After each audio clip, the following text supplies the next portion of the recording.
Hi, let's discuss control flow graph. We can say control flow graph is a group of basic block where nodes are the basic block and edges are the control. How control passes from one block to another. The representation of control flow graph is constructed as follow. First, partition the intermediate code into basic block, which are the maximal sequence of consecutive 3 address instruction with the following property. First property, the flow of control can only enter the basic block through the first instruction in the block. That is, there should not be jump into the middle of the block. This is a block and there are some statement. Then flow of control only enter through the first instruction of block. There should not be jump at the middle. This is wrong. Then second, control will leave the block without halting or branching except possible at the last instruction of the block. Means control will leave the block at the end. It cannot leave at the middle. It cannot halt or it cannot branch. So we are partitioning intermediate code into basic blocks such that the control will enter through the first instruction of the basic block and it will leave the block through the last instruction of the basic block. And the basic block are the node of the flow graph while edges indicate which block can follow which other block. How control will passes from one block to other, that will show by the edges. Next, basic block. We can say basic block is a sequence of 3 address code where control enter only at the beginning of the sequence and it leave at the end of the sequence. There is one algorithm for partitioning 3 address instruction into basic block. How we can partition set of 3 address instruction into basic block? First, we need to determine those instructions in the intermediate code that are leader. First step, we need to identify which are leader. The rules for finding leaders are followed. There are 3 rules. According to that, we find the leader. First rule, the first 3 address instruction in the intermediate code is a leader. Second, the instruction that is a target of conditional or unconditional jump is a leader. Next, third rule, any instruction that immediately follow a conditional or unconditional jump is a leader. These 3 rules are very important for finding leader. Once we find the leader, then from one leader till next leader without including the next leader is one block. Suppose this is leader 1 and there are some 3 address instruction and this is leader 2. Then from this leader till next leader without including leader 2 is one block. So for each leader, its basic block consists of itself and all instruction up to but not including the next leader or the end of the intermediate program is one block. So how will partition 3 address instruction into basic block? First step, we need to identify leader according to these 3 rules. Then from one leader till next leader without including the next leader is one block. Next, flow graph. Now block is constructed. After block constructed, we need to add edges. So how will add edges? Let B is one block and C is one block. From block B to block C, there will be an edge if first instruction of block C is up to last instruction of block B. Means first instruction of block C immediately follow last instruction of block B. Then there will be edge or there is a conditional or unconditional jump from block B to block C. Then there will be an edge. According to 2 cases, there will be an edges. If it is possible for the first instruction of block C immediately follow last instruction of block B, or there is a conditional jump from end of the B to start of the C, then there will be an edge. We say B is a predecessor of C or C is a successor of B.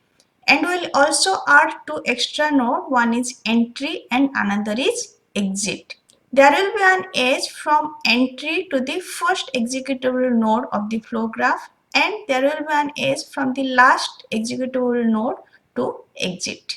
Let's see one example. Example 1. Some 3 address instruction is given. So first step, we need to identify leader. According to rule 1, first statement is a leader. So this statement 1 will be a leader. Next, according to rule 2, any statement which is target of any conditional or unconditional jump is a leader. Here 8 is a target, 3 is a target. So statement 3 and statement 8 will be leader. Next, rule 3, any statement that immediately follow conditional or unconditional jump is a leader. So after 3, 4 is there, so 4 will be leader. Then after 7, at 7 there is a unconditional jump. After 7, 8 is there, so 8 will be a leader. We found leader as statement 1, statement 3, statement 4 and statement 8. 1 according to first statement, 3 and 8 according to target, 4 as it is next statement of conditional jump. Next step, we need to divide into block according to leader. From one leader till next leader will be one block. So statement 1 and statement 2 will be one block, that will be block 1. Then statement 3 will be one block. As 4 is a leader, so we will not include 4. So only statement 3 will be block 2. Next 4, 5, 6, 7 will be one block. Next, only statement 8 will be one block. So block 1 contains statement 1 and 2, block 2 contains statement 3, block 3 contains statement 4, 5, 6, 7, block 4 contains statement 8. Now divided into blocks, let's construct the control flow graph. First node will be entry node. Then from entry node there will be an edge to the first block. And first block contains statement 1 and statement 2. Just write down s equal to 0, I equal to 1. These are in statement 1 and statement 2. And we'll assign it as a block 1. Next block 2 that contains statement 3.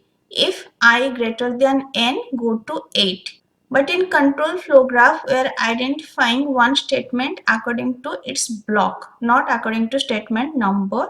So 8 is in which block? 8 is in block 4. So rather than 8, we will write block 4. If I greater than n, go to block 4. And we will assign block name as B2. And here statement 3 is after statement 2. That's why there will be edge from block 1 to block 2. Next block 3 that contains statement 4, 5, 6 and 7. T equal to I multiplication I, S equal to S plus T, I equal to I plus 1 and go to 3.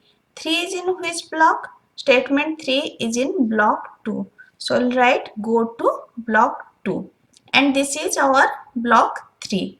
And there will be an edge from block 2 to block 3 as block 3 first statement is after block 2 statement. So block 2 statement is 3 and 4 is immediately after 3. That's why there will be an edge. And here go to block 2. So we'll add an edge from block 3 to block 2. Here you can mark we are adding edges at the end of the block 3 to start of the block 2. Next, we will write for block 4. Block 4 contain only statement 8. Just write down return S. And here at block 2, there was a conditional jump to block 4. Just add a edge from block 2 to block 4. Now this is the last block. So after that, we will add the exit node. Now this is the control flow graph for this 3 address instruction. There may be question asked how many nodes are there, how many edges are there, how many loops are there. So let you first find how many nodes are there.